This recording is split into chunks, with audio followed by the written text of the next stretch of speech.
There's a special kind of pride that you feel deep down inside, a strength that seems to thrive in Lima, Allen County. The American way of life, to getting gear and do what's right. An unbreakable forthright link called real American strength. Lima, Allen County, real American strength.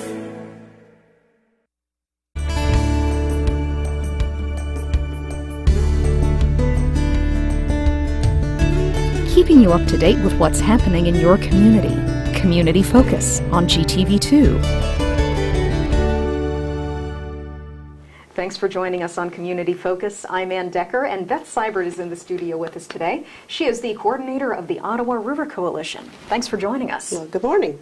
We want to talk about your big fundraiser, which is the annual Good Friday Fish Fry, and I can't believe it's coming right up, but it's just around the corner. Yeah, it's coming at us fast and furious, and we're ready for that 12th annual. It's been 12 years, and it's a really good event. A lot of people patronize that for us and assist us with that event, and it is our one and only fundraising event for the year. What time is it?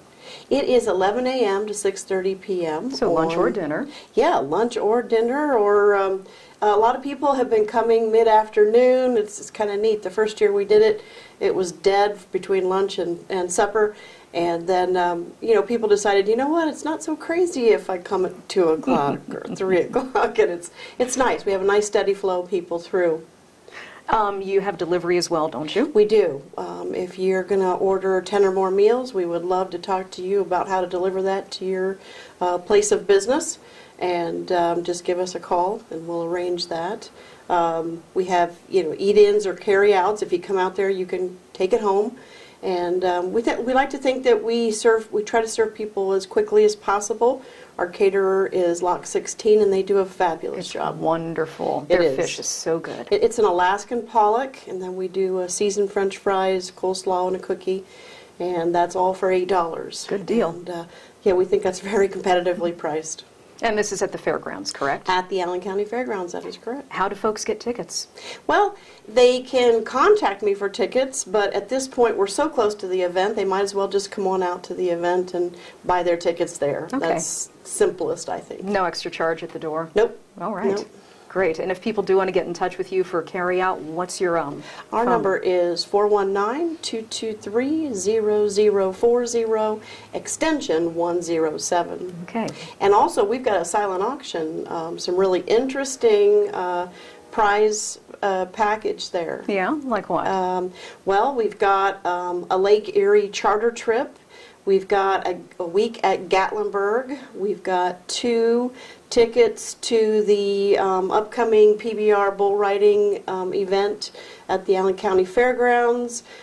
Several dinners. We've got I hear the mayor's making spaghetti sauce. Oh, that's true, yeah. Spaghetti sauce, homemade spaghetti sauce from Mayor David Berger, and maple syrup from County Commissioner Jay Begg, and lots of other prizes. Our members are very, very generous, some very intriguing prizes there, and I think people might want to come out and take a look at that. Yeah, just to browse around. Yeah. That is conducted just exclusively that day at the fairgrounds. Okay. What do you do with your money? Our money goes towards our outreach, and our organization is really tasked with engaging the community in protecting the river, understanding the river and its importance to the local community, and them themselves getting involved in personal activities that will change water quality. And so any kind of outreach we do with the public, that's all funded by the proceeds of this fundraiser and any other efforts. This year we've been very lucky to get some grants to do some outreach with youth, playground youth in Lima. We're talking to the Lima Family YMCA, doing some programming with them this summer and also during the school year. Fabulous. It's spring. You might not know it by the weather, but things are improving. The storm drains are just clogged with junk, trash, leaves, crud that accumulated over the winter. Yeah. Should we be cleaning that up? I believe that the storm drains near your home, you should be removing the trash and debris that accumulates at the grate. I'm really not an advocate for citizens lifting those grates and trying to get down in there, but there is so much stuff, like you said, leaves and twigs and even dirt and sediment. Paper cups, a lot of fast food trash and things like that. And just be in the habit of cleaning that up, because everything that we remove from that grate is something that we're preventing from getting down in that drain. And it not only by keeping that stuff out of there does it protect our drainage, but it protects water quality, because that stuff all eventually connects with the rivers and the streams. You know, talk about accumulation over the winter. Once the snow melted, I couldn't believe my little fuzzy dog had left such a mess in my yard. You'd think buffalo had been by there. Yeah. But that's another issue for water quality. It really is. And I know it's not the most pleasant thing to want to pick up your pet waste, but if you don't want it in your yard, and most of us don't because it tends to burn it or just, you know, it's unsightly, it smells, we don't want to step in it, we don't want to track it into the house. But that too creates a bacteria and a pollution potential for our streams. And when you look at over 50,000 licensed dogs, that's licensed, that doesn't include the cats and it doesn't include the unlicensed dogs here in this watershed, you've got to realize that that can be collectively a very big problem. So picking up that waste with a plastic bag and disposing of it into your regular trash is just the best thing, both for you and for the river. We're getting ready to fertilize. What do you recommend we do about fertilization? A lot of people like to fertilize their yard. And my biggest concern about fertilizer is, first of all, know the size of your yard. Know the square footage of your yard, the area, so that when you go to the store and you buy a bag of fertilizer, that you know the area and the volume. And we're often misled because it looks like such a little bag. Oh, yeah. And we're like, wow, is that really going to do anything? But so much of the time, that's way more fertilizer than we need. And so you're spending money you don't need to spend. Maybe it's something you can share that product with a neighbor or a family member. But the bigger thing is, if it can't be utilized by the soil and by the plant, and if it's left to lay there in an amount that rain is going to wash it into the storm drains, you're just adding to the pollution load in the rivers and streams. And the Lake Erie, or not the Lake Erie, excuse me, the Grand Lake issues ought to have taught us all something. That it is, you know, over there it's farmers and it's others that too much fertilizer is going into that lake, and the algae grows too much, and then the algae decomposes. It creates an unsafe condition, really, and it robs oxygen from the stream, and that's very stressful to the fish and the insects that live there. So just a simple thing by really understanding how big is your yard. And there's a great tool. If you go on the Allen County Auditor's website and you go onto the mapping feature there, you can go on and you can measure your yard from an aerial. No and you kidding. can cut out your house, or How measure your cool. whole property. It is neat. And there's a measure feature, and if you don't want to take your tape measure out and measure your yard that way, measure it from an aerial standpoint. And just know, because a lot of these lots in town are less than 1/10 of an acre, and that's with the house, the footprint of the house, the footprint of the driveway, the footprint of the garage. So there's very little space there, and really understand how much you need and how much you don't have to apply. Well, that's some great advice. Yeah. Your other big event that's coming up at the end of April, we've got the Ottawa River Cleanup. Right. The coalition has been partnering for most of 20 years with the Lima Allen County Neighborhoods in Partnership on the Ottawa River Cleanup. That is Saturday, April 27th, 9 to noon at the Red Cross. And we usually cover about 10 stream miles, which means about 20 miles of bank. And people receive assignments. They go out and they clean up their area. They take the trash and they set it out to the street, and the city comes along and picks that up. And it's really, really important to remove this trash, this pollution from the stream. And the public really has come out strong these 20 years and supported that event. Can you bring your kids? You can bring your kids. Please don't just bring them and drop them off.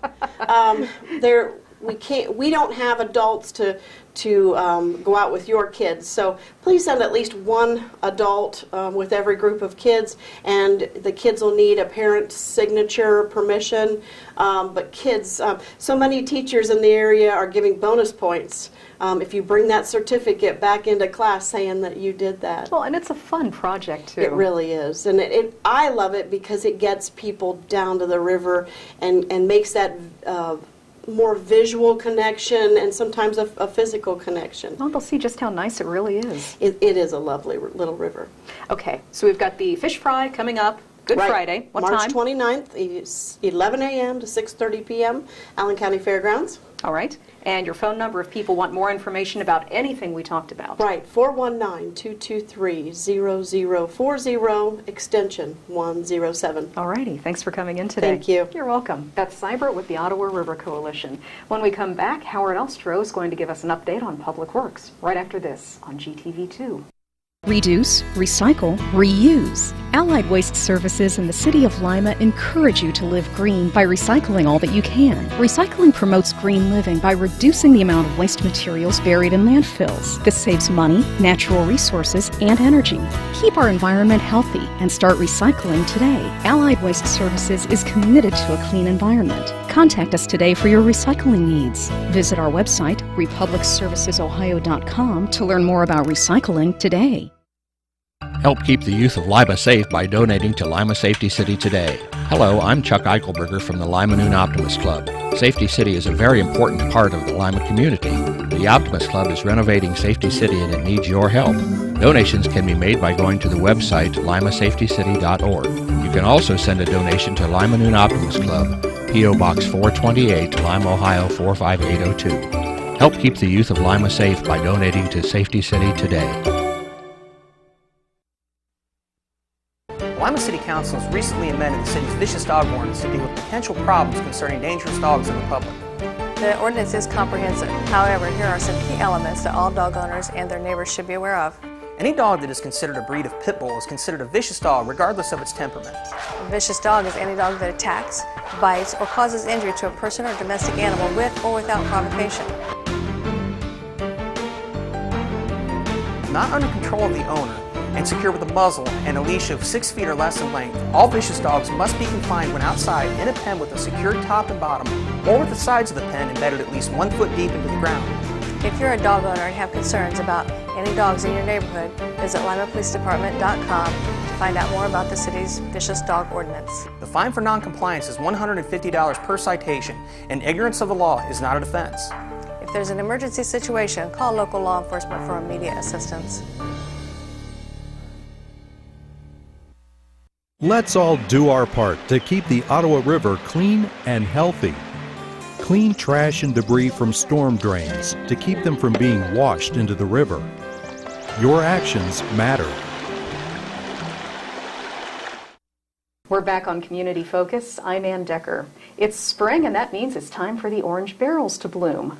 Orange barrels. The orange barrels always bloom at this time of year. This is Howard Elstro. He's Lima's Public Works Director, and it's construction season. It is construction season, and though you will see some barrels in the city, probably predominantly throughout through the county, most of the orange barrels will be outside of the county, or outside of the city, excuse me. You don't have orange barrels? Well, we have 2 large projects, but the largest projects by any means will be under the supervision of Ohio Department of Transportation, and that is the I-75 reconstruction, as well as that portion of Harding Highway that begins approximately at Kibbe Street and heads east. And there will be lots of congestion and a lot of work, but it's really necessary work. It's work to accommodate not only the traffic volumes that those areas experience now, but really we plan these projects to accommodate traffic 25 years out. Our projects inside the city, our largest projects are the streetscape area of West and Elizabeth Street from Elm to North.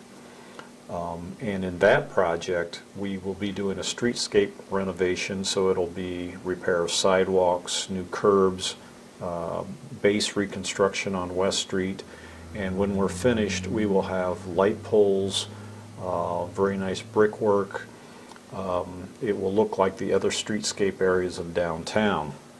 And it's about a $1.3 million project, and we've secured Ohio Department of Transportation enhancement grants and some other state opportunities to do that. So this is all aimed at improving our downtown, making it more conducive to business. It'll have something new for this area, which is angled parking. I'm not looking forward to this.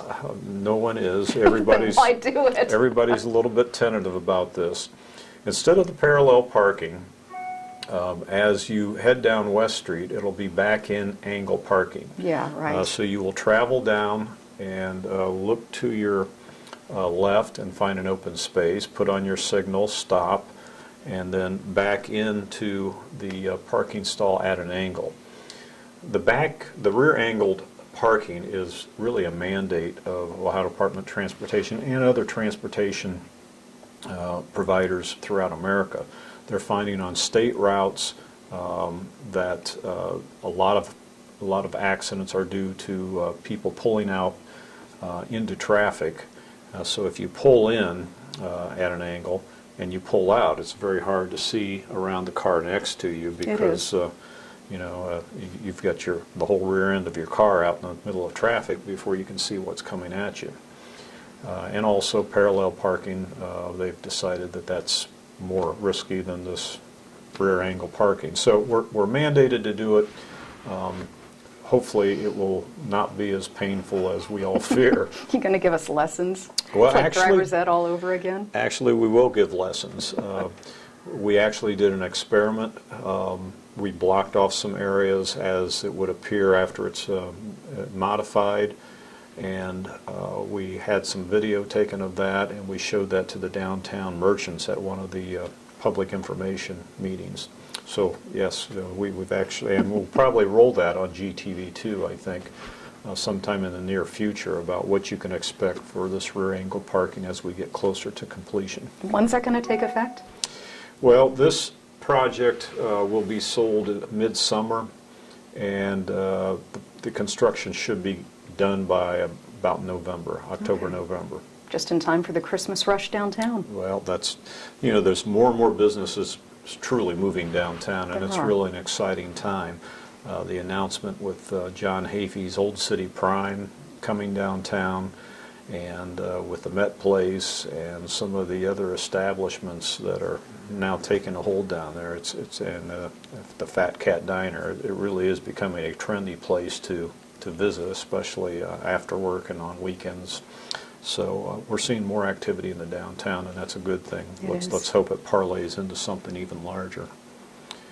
The other project that we have is also an upgrade of one of our main entryways into Lima. That's been a priority for us for a long time. As people come to visit our community, first impressions are lasting, and one of the main corridors into the city is Bell Fountain Avenue. And we have aggressively been trying to line up grant dollars that we can dress up that main entry of Bell Fountain and Market Street, starting at Kibbe Street, coming down Bell Fountain, and then going on to Market Street past the high school all the way to Woodlawn. And in this project we will be addressing the street lighting. Right now it's leased lighting from American Electric Power, so it's the old silver poles with the gooseneck and a cobra head light, and all that will be replaced with underground wiring and ornamental lights like you find in the streetscape areas in the central business district. So it'll be the black poles, the ornamental fixtures, and in addition to that, we're addressing the deteriorated sidewalks along that route, the tree lawns. There's plans to plant trees along this area. So we think it's going to be, as well as the signal poles. There's still a few signals that are not on the black mast arm configuration, and that project is, as I said, scheduled for this season. Actually, it's already begun. We've already let the contract. We should see that the contractor coming in town, and there we will see some orange barrels. So the suggestion to the traveling public is be aware of these areas because it is going to be necessary to slow down for the protection of the workers. And if you can find alternate routes, why not? You know, if you're using Bell Fountain and Market and you can use Kibbe or North Street, it's probably in your interest to use those streets rather than the Bell Fountain Market as you are going to encounter construction in those areas. Well, those are a couple exciting projects. They are, and they take a long time to stage. We have lots of needs throughout the city. We've got long lists that we keep of things that we would like to do, but you can't do anything without money. And myself and my city engineer are the ones who keep an eye on what kind of funding opportunities there are out there, either at the federal level, the state level. We package these projects, we pursue the federal and state funding, and there's typically a lead time of 3 to 5 years for any of these large ticket items. And that's part of what we do that the public doesn't necessarily see, and when they pick up the phone and say, hey, why don't you do something to this railroad crossing, or why don't you build a grade separation, or why don't you dress up this street?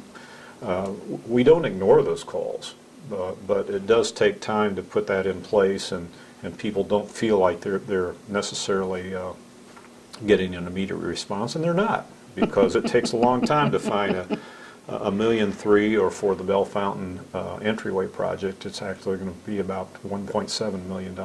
And it all comes with strings attached and hoops you have to jump through. It does. There are certain things you can do with these monies, and there are certain things that you can't do. And our engineering division is pretty good at it, but they really must follow the sequence of events and make sure that whatever we do spend that public money on is what it was originally intended for, and we've got all the paperwork to back up that we're doing things as they would like. Before we wrap up, I want to talk about potholes. You do. I do. That's the other thing that we have issues with in the spring is the potholes. Are you for or against potholes? I'm against, and I'm hoping you have crews out filling them. We do, and we've actually had crews out the better part of the winter filling potholes. The issue with potholes, especially during this time of year, March, is that they flourish. Before you can have April flowers, for some reason we must have potholes. And that is a function because of the weather is changing, and we get either snow melting during the day or we get rains, and then the temperatures drop below freezing at night, and that water freezes, and when water freezes it expands. So potholes are nothing but physics. It's water seeping into the cracks of the asphalt, freezing and expanding, and every time it expands, it pushes that asphalt apart, and then the next day you get more water and more expanding, and eventually you get so much of it that it deteriorates the base, and then with traffic driving over it, it ravels apart, falls apart, and you've got a pothole. So during the winter months, we have crews out almost every day putting down a material called cold patch. It's a asphalt product, but it's made with polymers, so you don't have to have an asphalt plant that heats the product up and puts it in place. It works pretty well, but it's not as durable and long-lasting as the asphalt that we get from the plant. So we do have crews out right now using the cold patch, and as they erupt, we drive around, we patch them. But typically that product, as I said, won't last, and then crews will be out the balance of the construction season digging those holes out, or as it falls out, then replacing it with the permanent asphalt from the hot mix plants. If somebody has a pothole in their neighborhood that just isn't getting filled, can they call you and bring it to your attention? Well, they not only can, they should. We need that input so that we know where these problem areas are. And what they should do is call the street division, and the street division's number is 419-221-5165. That's 221-5165. And they can call that day or night. And during the day, they'll find that there's a receptionist there that will take down the description of where this is. You might say, you know, Market Street, westbound lane in the 700 block, or between these two streets, Jameson and Charles, whatever it might be. We do need a description of where it is. And that goes directly to the street division maintenance personnel. And typically they should be out there in a day, 2 days, and get that patched. So yes, we do like those calls, and again, call the street division. You can actually also go online now and go to the City of Lima's website, and you'll find columns where you can type in a complaint. So you don't need to call, but you can. You can actually email us and let us know what that problem is, or any other problem. Streetlights is another example. We do have somebody round the clock, just in case of emergencies. But oftentimes there'll be a street light out in front of somebody's house, and they know it's out, but we don't notice it. So they should either email us or call us at that same number, 221-5165, and say, hey, there's a problem here. And we'll have that addressed. Some of the street lights are on the City of Lima's maintenance requirements. Many of our lights, 2/3 of them, we lease from American Electric Power. And if we don't tell them that it needs to be fixed, nobody's getting the benefit of it, yet we're still paying the price. So don't suffer in silence. We tell people to call in and let us know what the issues are. All right, it's good advice, and it sounds like a busy year coming up for you. It's a great year. We're very excited about it. I've highlighted 2 of the main projects. We've got other projects coming. You'll have to come back and tell us about them. We will. I know how much you enjoy it. I love Monday mornings. Thanks so much, Howard. Thank you. Howard Elstro, Lima's Public Works Director. I'm Anne Decker, and this is Community Focus.